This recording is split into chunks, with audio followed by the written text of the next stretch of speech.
Héctor Herrera, bueno, lo conocí, o sea, primero no sabía quién era. Había visto una obra de Héctor Herrera en la casa de la Guilla Antunes. Y incluso antes de conocer la obra, conocí a la familia. Y la familia me empezó a contar. Ellos hablaban mucho de su rol como artesano. Pero en la medida que empecé a ver su obra, ya eso me impactó bastante, porque era una obra muy particular. Es una obra simple, es una obra simple y colorida, es una obra fácil, no amigable, por así decirlo. Y de a poco, descubriendo el personaje, me di cuenta que él también tenía esa personalidad, que era muy amigable, le interesaba mucho saber de todo, de relacionarse con todo tipo de gente. Y él era autodidacta y eso, claro, llama la atención. Sabemos de mucha gente, y sobre todo artistas o intelectuales que han partido de unas bases bien precarias, pero en el caso de Héctor Herrera, además él viene de una ciudad que es Tomé, que es bastante enigmática.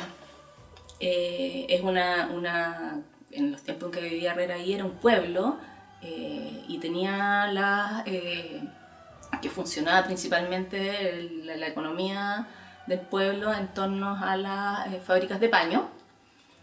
Y si bien Herrera no vivió demasiado tiempo ahí, siento que eso lo marcó profundamente, no solo por el entorno en donde él estaba, que era la playa, los bosques, imaginario que sí aparecen en sus obras, sino porque además la materialidad, el soporte donde él pinta, principalmente es tela, y no cualquier tela. Pinta sobre lino, sobre cáñamo con algodón, y hace estampado, lo cual tiene que ver con ese como rescate de tomar como base eso. Y me pareció súper enigmático, como que por un lado uno podría decir que al ser alguien autodidacta podría ser alguien muy básico, pero en la medida que uno lo descubre, veo un mundo ahí bien impactante.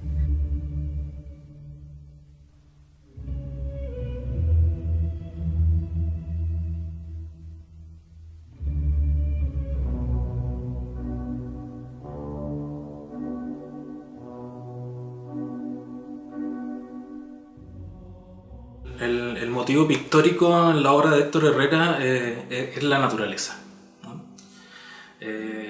Y esa naturaleza exótica que ocupa mucho espacio. Hay un imaginario, está el imaginario del sur, evidentemente, ¿no? El mismo Héctor Herrera cuenta cómo él se maravilla, ¿no? con su propia geografía, con la geografía de Tomé, con el bosque, con el canto de los pájaros, con el mar.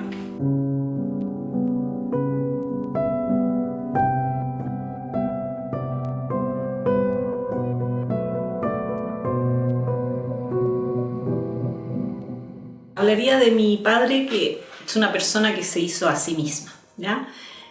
Muy pobre en Tomé, pero a pesar de esa pobreza él disfrutaba la naturaleza, los pájaros, el mar, todo. Muy pobre, digamos. A mí me contaba que repartía pan en Tomé a pies pelados, con la escarcha, todo. Bueno, él llegó a Santiago solo a trabajar, y de ahí empezó, se empleó en una estampería donde conoció a Pablo Burjar, y de ahí empezó a nacer sus ansias de demostrar lo que él sentía en tapices, ¿ya? O pintando. Primero comenzó a pintar faldas, que recuerdo que mi mamá las cosía, y de a poco fue él buscando, investigando, conociendo gente, porque era muy bueno para conversar, leyendo mucho. Tenía una biblioteca en la casa, tenía una pieza en nuestra casa paterna dedicada solamente a libros. Él es múltiple en ese sentido creativo, buscó alternativas de expresarse él y expresar en formas de arte distintas, ¿eh? En la pintura de tela, en la pintura de hojas, de estilo pastel, no sé cómo lo llamaría yo, o óleo, ¿no? O acuarela, no sé. Y antes, claro, tuvo una época pequeña también que pintó unos cuadros, pero muy poquito. Pero fue cuando era joven. Después lo encontramos por ahí.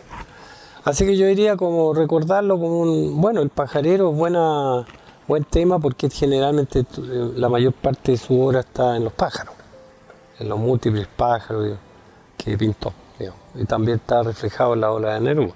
La segunda ola, que diríamos la segunda de los cuadros ya más conceptuales, podríamos decir, ya tal vez un poco menos conocido. Héctor Herrera representa, ¿no? Ahí en la mayoría de sus motivos son los pájaros, así como para Delia del Carril fueron los caballos, ¿no? Se convirtió en una gran caballista. Héctor Herrera hacía lo suyo con los pájaros de distintas formas, de distintos tamaños, de distintos colores también, ¿no? Ahí en el colorido, en la intención del color también vamos a ver cuál es la intensidad, el sentimiento que proyecta esa obra. Hay pajaritas preñadas, ¿no? Hay familias pájaros. Y es un arte telar absolutamente barroco, es muy americano. Y es un arte hecho desde el sur, ¿no? En los paralelos fríos. Pero que perfectamente puede ser coincidente con el arte popular que se hace en Centroamérica, con el arte mexicano, también en tela, y con lo que se hace también en todos los países que podemos encontrar en América Latina, que es también, ¿no? esa naturaleza exótica. Me parece súper interesante el generar un archivo desde cero, que es algo que yo nunca he hecho, así que también como modo profesional me intrigaba mucho. Y sobre todo también por el tipo de persona que fui conociendo a poco, impregnándome también de la obra y de la vida de Héctor Herrera. Como sobre todo partir desde el archivo de alguien que tal vez no es tan conocido como otros artistas de su época, pero que tiene una obra súper potente, y empezar a armar su archivo como documental desde cero me pareció un proyecto fascinante y un desafío profesional increíble, así que bueno, me siento muy privilegiada de poder estar en este proyecto, la verdad.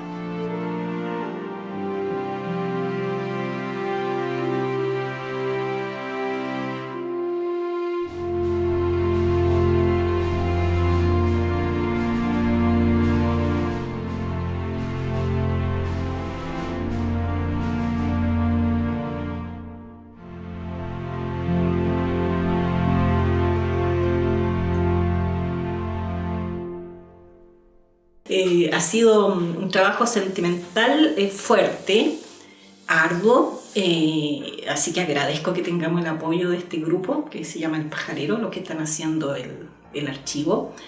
Y bueno, en resumidas cuentas, yo lo que quiero, y creo que como familia también represento esto, que mi padre sea conocido por las demás personas, que tú entres a Google, busques Héctor Herrera y salga toda su obra, ¿ya? Y que sea un ejemplo también para mucha gente que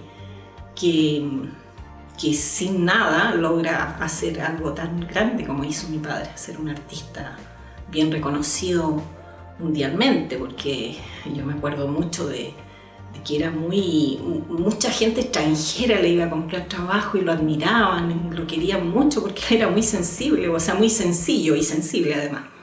Entonces esa es la idea, yo quiero que él sea conocido por la mayor parte de gente, ¿ya? Y sea como un ejemplo de esfuerzo, de superación.